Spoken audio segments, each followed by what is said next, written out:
Bonjour à toi, cher spectateur. Rien ni personne de Galien Guibert. C'est un film dont j'entends parler depuis un bon petit moment parce que il a été tourné en partie dans la région où je suis, notamment dans deux villes, principalement Saint-Nazaire et Nantes. Et au-delà de ça, c'est un film dont j'étais surtout très intrigué par les acteurs et aussi pour la courtesse de sa proposition puisqu'on est sur un long métrage qui fait à peine 1h20. Donc, peut-être un trip très haletant, mais également qui semblait très court. Le résumé pour faire simple, Jean est un homme singulier, solitaire, malgré le fait qu'il est en couple et que sa femme et son jeune fils vivent avec lui. Il ignore que celui-ci trafique de la drogue avec un baron de la ville et que du jour au lendemain, il va en avoir marre de cette vie.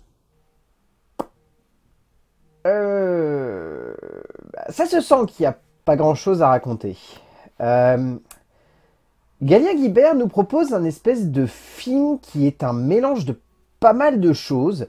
Ça s'inscrit clairement dans une certaine vague du cinéma de genre à la française qu'on a depuis maintenant une bonne dizaine d'années, qui consiste à entremêler les genres, à proposer à la fois un thriller, un drame, un film qui voudrait être une manière d'aborder la famille, ou en tout cas le relationnel qu'un personnage va avoir avec un groupe d'êtres humains. Et en fait, il y a des idées, clairement, qui sont amenées au sein de ce film. Il y a une bonne proposition de base, et je trouve qu'en termes de mise en scène, le long métrage se tient. Mais je trouve qu'il manque beaucoup de choses en fait à ce film pour être plus qu'une simple proposition. C'est un sympathique petit moment de cinéma qui arrive à exploiter correctement certains aspects d'un cinéma que j'apprécie beaucoup, mais qui n'arrive pas à les emmener dans la meilleure direction possible pour faire en sorte que ça dépasse le stade de la bonne petite proposition. Ça reste un film plutôt entraînant, et après ça dure 1h20. Donc honnêtement, je veux dire, il aurait fallu que le film se prenne complètement les pieds dans le tapis pour se foirer avec un tel concept, avec une telle envie, avec un tel pitch, avec une telle proposition. Donc c'est pas le cas, ça se foire pas complètement. Mais c'est rempli de maladresse, c'est rempli de petits moments où on se dit, bah, c'est pas parfait.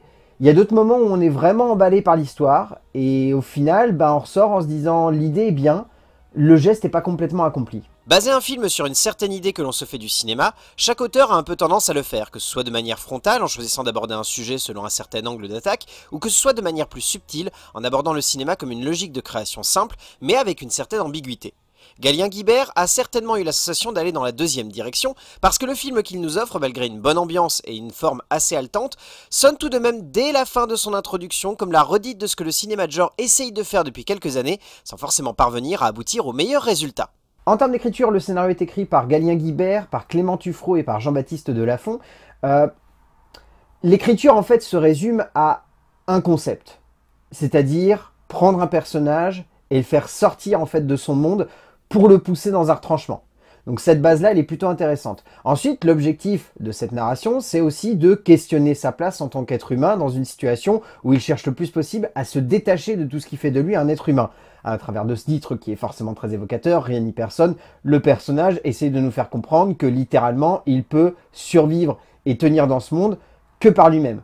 Ce qui est une idée plutôt intéressante. Mais au sein de ce scénario, ça devient vite très limité. Dans le sens où, au-delà de cette base, qui est plutôt intéressante et qui, en termes de questionnement de personnage, peut amener des directions dramatiques, ou en tout cas émotionnelles, qui peuvent être assez entraînantes, bah rapidement, on a la sensation que ce scénario, il veut tellement aller juste dans une direction, que toutes ces pistes que je viens d'évoquer, bah elles sont juste là, en fait, pour essayer d'étayer un petit peu une base dramatique finalement trop frêle pour simplement se limiter à un mec qui veut se barrer. Parce que c'est littéralement ça, en fait, si on enlève toutes les thématiques que je viens d'évoquer. L'histoire, c'est celle juste d'un personnage qui a envie d'échapper à sa situation et qui va chercher le plus vite possible à se barrer de France. Donc, en soi, je valide les scénarios qui sont directs, qui vont dans une direction claire, qui n'ont pas envie de tergiverser et d'amener trop de trucs, pourquoi pas. Mais le problème, c'est qu'ici, on est dans une écriture qui voudrait faire ça, mais qui a peur qu'on voit un petit peu trop que c'est juste ça. Et qui, du coup, prend un recul et se dit « Ah non, il faut qu'on rajoute plein de trucs pour qu'on ait la sensation que le personnage, en fait, il vit plein d'aventures. » Guibert, Delafont et Tuffreau cherche donc à exploiter au maximum ses nombreuses réflexions, mais se plante dans la manière de construire et de développer ce héros central, symbole de la coquille vide dans laquelle le spectateur devrait se projeter, mais qui n'est jamais pleinement accepté comme tel malheureusement. Ajoutons que la sensation que le scénario n'est clairement pas de découpage concret dans l'enchaînement des scènes, sonnant même par moments comme une espèce de long format sériel sans profondeur dramatique ou enchaînement logique des situations, et vous avez clairement là le prototype du projet narratif qui veut capitaliser sur son héros sans le mettre correctement en relief. En termes de mise en scène, alors, même si clairement dans sa base et dans sa structure, la mise en scène n'est pas parfaite, Galien-Guibert propose réellement une mise en scène qui, je trouve, est remplie de bonnes idées. Et des bonnes idées, ça peut porter un film, ça peut suffire à le faire tenir. Déjà, il y a cette ambiance, il y a ce poids dramatique, il y a cette intensité qui n'est relâchée qu'à la dernière seconde. Il y a cette envie de vouloir être synthétique, voire même peut-être un petit peu trop, mais au moins, ça fait que c'est un film qui dure 1h20, et que sur l'heure 20, il n'y a aucun moment où je me suis dit le film a des maladresses, le film prend un petit peu trop son temps, le film est maladroit, le film est bâtard en termes de rythme. Je me suis jamais dit ça. Donc ça, c'est un super point. Mon plus gros problème avec ce genre de film, c'est que même si c'est pétri des meilleures intentions possibles et que ça respecte plein de codes d'un certain cinéma de genre, ben, il y a finalement très peu de choses derrière. Et c'est un petit peu le problème avec la mise en scène de Guibert, c'est que en surface, c'est très bien structuré. Il y a une intensité, donc comme je l'ai évoqué, il y a du rythme, il y a un très joli travail de la colorimétrie et un travail de l'ambiance qui fonctionne. Mais, par moments, ça semble être juste des artifices, en fait, pour donner l'impression que ce film va dans une direction, alors qu'en fait, on sait très bien, à cause de l'écriture, comme je l'ai évoqué avant, qu'il n'y a pas grand-chose à raconter.